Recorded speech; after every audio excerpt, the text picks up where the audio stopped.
Oh. There's the clicker. There's my mic. And that's all I need, right? Hi, my name is Matt Codner, and tonight I'm going to talk to you about cabbage. Cabbage. This is the story of a vegetable.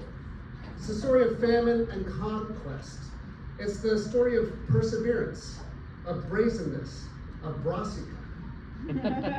Some people got that. This is the story of cabbage. It's a controversial vegetable. Almost universally both loved and loathed. It's the leaf that doctors still recommend to soothe the breasts of nursing mothers. It's the familiar yet disturbing smell that permeates so many rent-controlled New York hallways.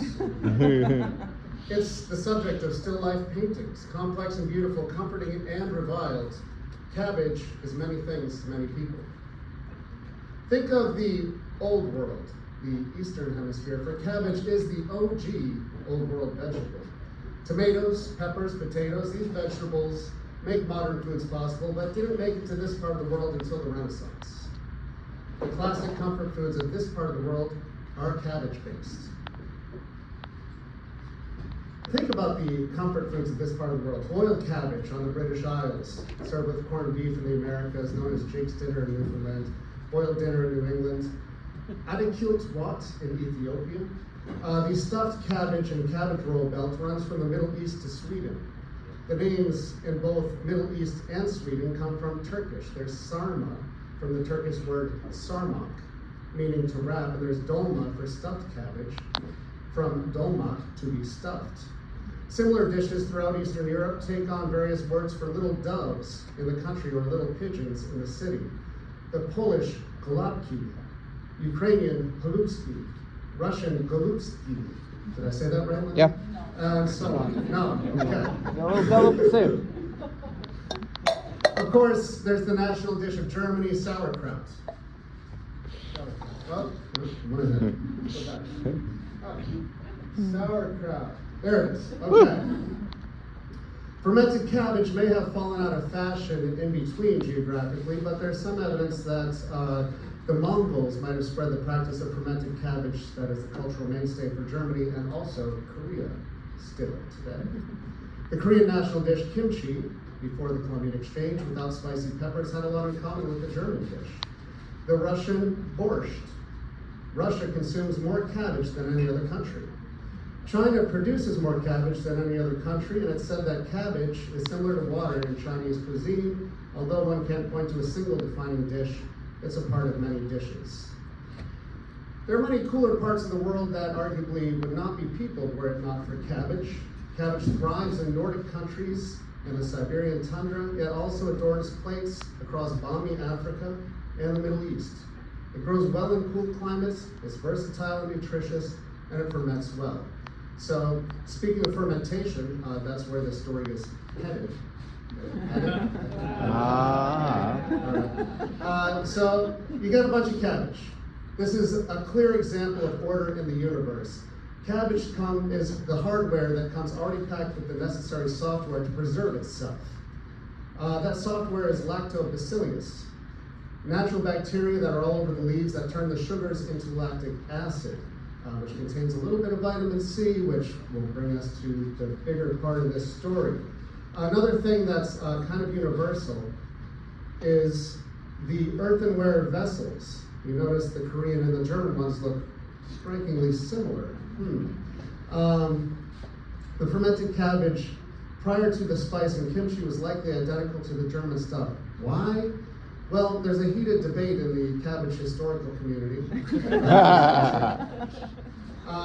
There's little in the way of documentation to support either, so it's all theory. The historical theory that while some historians credit the Romans with spreading salted cabbage around the world, others credit this guy who gave us horsemanship and advanced archery, fermented mare's milk. But we're going to back up and start with the first documented use of fermented cabbage was feeding the workers of constructing the initial stretches of the Great Wall of China. This is 200 BC. The workers were fed rice and fermented cabbage. Then in the 13th century, this certain Mongol came along. Genghis Khan, of course. Fermented cabbage was a jump in military technology. You know, an army runs on its stomach. And the staple food of the Mongol armies was fermented cabbage, like a medieval MRE of sorts. It allows the forces to move great distances without being tied to supply lines.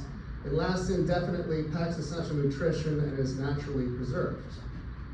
And although it's highly controversial to mention this around Germans, there's a contingent of historians who credit Genghis Khan with bringing sauerkraut to Germany. Any Germans? 9. So fermented cabbage, it allows Genghis Khan to take over much of the known world. There it is. So let's talk about scurvy. Fast forward a little bit to the golden age of sail, 18th century. While European powers are putting their efforts into securing trade routes and staking claims to the unknown world, they're feeding their sailors utter shite. The British, especially, their food is still utter shite. Besides the point, standard provisions for British warship were beef, pork, beer, water, bread, butter, cheese, oatmeal, peas, flour, suet, and vinegar. And they had a big problem with scurvy. In fact, the British at this time would load their ship with twice as many sailors as they would need, because half of those sailors would die of scurvy on the ship. No cabbage on those boats. Now let's talk about scurvy, though. This is super interesting. So that diet, we know now, it lacks vitamin C. It results in scurvy, but back then people didn't know that. So even in the cities and on ships, people's gums would swell up and bleed, and their teeth would fall out, and their skin would bruise and stop healing. If they had broken a bone when they were kids, and it had healed, the bone would become broken again as scurvy sets in. Because what is happening at a cellular level is the collagen, the thing, the very glue that holds every part of your body together, it starts to fall apart. So in 1520, when Magellan made his trip around the world, he left with 230 souls on board, and he returned with only 18. Scurvy took all of them. Between 1500 and 1800, around 2 million sailors died of scurvy. Far more British sailors died of scurvy than all other causes combined, including warfare. Although there were pockets of good practice, the occasional use of successful preventative measures, the link between vitamin C and scurvy, the conclusive scientific determination that ascorbic acid prevents scurvy, did not come until 1932. And that word ascorbic acid, scurvy. The name itself means anti-scurvy acid, essentially. So British policy in the 18th century, again, fill the ship with twice as many people as you would need, because half of them are going to die. And then came along Captain Cook. And on his research voyage across the Pacific, he decided to vary up the shipboard diet in an attempt to try to prevent scurvy, among other things. So in addition to lots of booze, because it was also believed that booze might prevent scurvy, Cook brought along something that was a staple of the Dutch naval diet, but unknown to the British at this point, because he noticed that the Dutch had a lower instance of scurvy. He brought along 3 tons of fermented cabbage. Yes, sauerkraut, the same stuff that helped Genghis Khan across the steppes, he brought that on board. So British sailors were raised on salted meats and whatever other stuff British people eat. They would be naturally repulsed by something as interesting as fermented cabbage. So Cook demanded that his officers pile their plates high with sauerkraut so that the enlisted men would think, wow, the officers are eating that stuff. It must be fancy. It must be good. Let's do that. And it worked.